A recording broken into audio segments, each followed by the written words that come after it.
Welcome to the Rethink Sales Show. My name is Derek Kelly. I am joined by Jim Shorkey. And Jim, what we love to do is help people rethink their sales and live out their mission. So Jim, something we talk a lot about is the power of passion, right? Mm-hmm. And I was reading recently, let your yes be yes and let your no be no, right? So there's a book, it's called, excuse my French, it's called Hell Yeah or No. And the point is, you're either really passionate on the yes side or it's a no. And I've seen the importance of that in my life in saying yes very clearly to things and making sure my no is very clear. And recognizing that we can't do everything. So how do you make decisions on what to say yes to? Like we were talking in a few previous episodes. You said yes to Suzuki, but you said no to other opportunities. Yeah. And how did you decide when your yes was absolutely yes, all the way in, or just, no, I can't do that, and my no is very clear? So first of all, I want to make sure that I'm understanding your question properly. So my first thought is to ask you a question. Yeah. So passion is really important. Mm-hmm. And I want to be very clear on this to the audience that I need to be passionate about my yes, mm-hmm. but I also need to be passionate about my no. That's right. And this is a part that gets lost in the shuffle of self-development, self-help, self-improvement. Mm-hmm. There are obstacles. There are recessions. There are different scenarios. There are setbacks. Yeah, there are setbacks. Yeah, and we preach that in Rethink You 2.0. So I want to make sure we're clear on the idea of being passionate about the yes, but also being passionate about the no. Right. Yeah. And out of that passion grows my to-do list. So that's the positive part. I got to do these things. But the negative part is I got to stop doing these things. And so I want to be passionate about both. And in my opinion, I was actually talking to my son, Jim III, yesterday about this. Mm-hmm. I feel the to-not-do list is way more impactful than the to-do list. Right. I really do. I think they're both essential and critical and very important. The things that we're going to stop doing arguably could be the key to our success as we go forward. And so just think about that. I want to be passionate about the no's, and I want to be passionate about the yeses. So to answer your question, though, how do I decide what to do and what not to do? First of all, I'm coming from expert counsel. So in general, my to-do list and my to-not-do list is coming from expert counsel. So let me define very quickly. Expert counsel is somebody who has done what I want to do successfully, mm-hmm. and I have a conversation, and that could be a one-on-one conversation, or it could be a book or a video or a YouTube, whatever the case may be. But I want to get their story. I want to figure out how they did what they did. What is the to do? What is the to not do? And so I copy, right? And my list of what I should do and what I shouldn't do is going to come from expert counsel. Secondly, when you talk about opportunities, there are opportunities that are served up to me. Mm-hmm. And so I have to say, okay, is this in alignment with the goal and the expert counsel so far, and the to do and to not do, and that will minimize those opportunities. But the second aspect of the opportunities is that they don't necessarily get served up to you. So it's pretty easy to not go after an opportunity that's never been presented. Yeah. So the bottom line is we need to choose very carefully, and if we're in expert counsel, then we will.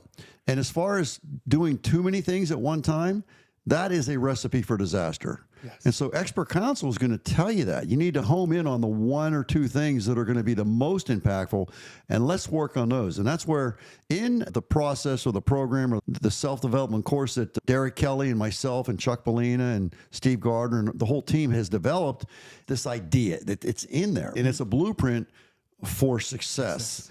And so we got to get in there on a very passionate basis and just follow those details and get to work on that. Yeah. And so the first step, of course, with that whole process is to figure out exactly what it is that we want. We got to be Napoleon Hill tells us that we got to be very clear, very specific. We got to have a vision of that. It's got to be very clear. So we know what we want now. And then we got to figure out why it is that we want that. That's crucial. And so we're coming into passion now. So if my reason why doesn't make me cry, I feel like there's a good possibility I'm headed down the wrong path. I've got to be very passionate, very emotional. And when I say cry, I don't necessarily mean tears, although they will come, but I do mean that internal chill, the chill on your spine that occurs when you think about what it is that you want and what it is that you don't want. So figure out what you want, figure out what you don't want, and then seek expert counsel to figure out what the steps are to get us to where we want to get to, what the steps are that we got to take, that we got to stop doing these things to get us to where we want to get to. And then it's that passion that's going to drive us. And if our reasons why are powerful enough, we keep those in front of us, and then we keep going. Yeah. And every day we reset. And it's, don't forget about the kids. Don't forget about the kids. That's the reason you're doing this. Remember the kids. You and I talked about the college education thing. Is that a reason why that makes you cry? Absolutely. So you got to get to work on what? $200 a month, right? Yeah. And you've done your research, and it's okay. So the $200. So we decide we're going to go out and buy some food at the grocery store and come home and cook a meal and sit around and be romantic and have a good time. But it costs us $50 to do that versus $200 to go out to dinner, for example. Right. Did you ever study multitasking? Yes. It's a bad idea. It is. It doesn't work. What happens is your brain can only handle one task at a time. And people will tell me that, we're good multitaskers. No, you're not. Your brain becomes very inefficient when you multitask. The best way to govern your life is to take that one thing, do it, get it done, get it complete. Now we move on to the second thing. Do it, get it done, get it finished, get it complete. Now we move on to the third thing. So what that implies is that we have this list of 10 things. Would it make sense to prioritize the list? And it's in Rethink You 2.0. We call it do simple first. What's the one thing I can do this morning? Let's say I wake up at 8 o'clock in the morning and I've got some things I got to do, to cosmetic things to get ready. But what's the one thing I'm going to do? I'm going to do my push-ups first. I can do that. So I do my push-ups. Check mark. But I can't do my push-ups and something else at the same time. I've got to designate those push-ups. And then we keep going from there. And we build the day around that to-do list and that to-not-do list. And so when the opportunities do arise, and they will, we've got to look at our expert counsel. We've got to look at our game plan. Napoleon Hill tells us to design your plan. It's called The 6 Steps. It's in the chapter on desire in the book called Think and Grow Rich by Napoleon Hill, which I've read 162 times. And he's going to tell you that you've got to know exactly what it is that you want to do. And that makes it pretty easy to say no to stuff. Yeah. Because that's not in alignment with what you decided you were going to do when you said enough's enough. Right. When you said I'm done. So you decided you're going to do these things, and then opportunity B comes along. No, that's not today. Yeah. Maybe 30 days from today. I'll write it down. I'll put it on my mirror. It's there. But no, not today. I've got to do these things first. And that's really so helped do simple me. first. Yeah, that's really helped me, because with do simple first, what I do, this is just helpful for me, maybe helpful to you guys, is I'll say, okay, I want to accomplish these 10 things today, but if I only get 2 of these done, it was a good day. These are the 2 things that if I wake up today and I do these, it was a good day. I'm talking about working and selling and those types of things. I'm still doing my daily disciplines like working out, eating well. But I'm talking about, okay, it's my work day. I'm getting started. Here's the 2 things I have to accomplish. If nothing else, these 2 things are getting done. And then if I get the other things done, it feels but at the end of the day, and let's talk about that. That's really important, because we're talking about now discipline journaling. So the way the discipline journaling works is we have to have the disciplines laid out up front. So without the disciplines laid out, there is no discipline journaling. That's right. You're just doing it happen chance, right? Yep. So we have these 10 things. Let's focus on these 10 things. You have each 10 things, and 10 to not do's. And so we then prioritize that list around the things that we're going to focus on first. And so we have that. And so we go to work, action. In the Bible, it says faith without deeds is dead. Yeah. So it's very clear. You got to do the actions. So we started doing the actions. And what I would say to you, I'm going to throw something at you. Yeah. So we do those 2, and you say that's a good day. But guess what? It's 10:30 at night, and we're going to be in bed at 11 o'clock. Is there one more thing you can do? Absolutely. So we look at the list, because what we should be doing with discipline journaling is we have our list. We start the day off with a list. Our goal is to do all 10. We call let that me be perfection. clear. That gives me the momentum to do the other 8. Man, I can tackle But these it's not the 8. other 8. It's the third one. It's the third one. So we got the 2 done. You know what? It's 11 o'clock. I'm going to eat lunch at 12. I know that, because that's what I'm supposed to do. It's important. But it's 11 o'clock. I got 2 done. You know what? I'm going to squeeze 1 more in. Now it's 11:30. You know what? I can't get the whole one done, but I'm going to get... So it's read 30 pages is number 4, right? So I can't get all 30 done, but can I get 10 done? Yeah. Can I get 15 done? So I sit down, I got my book, I read my 15 pages, I mark it all off, I check off, I highlight what I want to highlight, I write notes about what I want to write, and then I go eat my lunch. And so now lunch is done, and the day proceeds, and then there's interruptions and setbacks that occur. But now it's 10:30 at night. I know I got to be in bed at 11 o'clock because I'm going to get my 8 hours, and I'm going to get up at 7 o'clock. So I get this all planned out. But you know what? I know it's 10:30. I can get those other pages read right now. Yeah. So now I got 4 out of 10, and I look again. I've got 15 minutes left in the day, and I look at my list, and what's the one thing I can do in 15 minutes? Wow. I can do a 15-minute meditation before I go to sleep. So I lay on my back, and I start working on my belly breathing, and I got another check mark. And that's the essence. The discipline journaling is starting off with progression and making progress as we go through the day. And at the end of the day, we grade our day based on what we got done. So I got 5 out of 10. And you might look at that and say, that's a failure. And I can understand that. I think that's relevant. Yeah. But still, it's a pretty darn good day. I did get 5 done. Let's celebrate that. Let's give ourselves a pat on the back. I'm not going to grade that day an F. I am. I'm not going to grade it an A. It's not an A. It's not a B. It's not a C. It's an F. But that's okay. So I graded an F, and now I recommit to the 10. So what am I going to do when I wake up tomorrow morning? I'm going to rise and shine. I'm going to mean it. And I know what happened the day before. Guess what? I'm going to try and knock off 3 before a certain time. Yep. And then I'm going to get another one done. And by the time I get to lunchtime today, I'm going to have 5 done, complete. Lunch is over. I got another extra, we call that making your downtime prime time. Got that from Jim Rohn. So I got another hour in between appointments. I'm going to get 2 more disciplines done. Now I'm at 7. Right. Now I get to the end of the day, and I look at my day, and I'm grading my day, and I'm working at it. I got 7 out of 10. You know what? I got enough time. I'm going to get 1 more done, or half one done. Yeah. Don't forget to be very careful of all or nothing thinking. Okay? Be careful with that one. The discipline is 20 push-ups. I don't have time. I don't have strength, whatever the case may be, but I can't do 20. It's 10:30 at night. Can you do 10? Can you do 5? So it's not the whole discipline, but I did get 5 done. There's a certain amount of victory in that, right? So I do my 5, and I give myself a partial check mark. At least I tried, right? And so I look at the day now, and this day's better than yesterday. I'm making progress. And so I grade my day. It's still an F, but it's an F plus, right?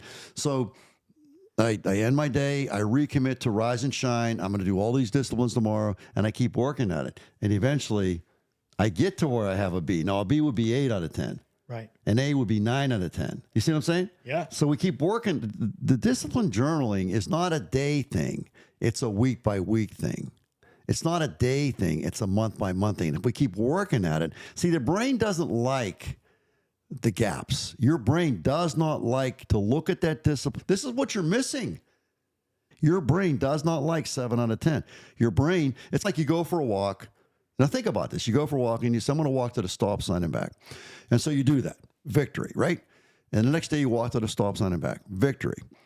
The next day you say, you know what? I'm going to go 10 steps beyond that stop sign. You'll never stop at the stop sign again. You'll do the 10. It's just the way the brain works. And so you do the 10. I'm going to walk down to that mailbox. And you walk down to the mailbox, turn around, walk back up. And the brain wants to go to the mailbox the next day as well. You keep doing it. And the next day you're walking to Oak Hollow Park and back.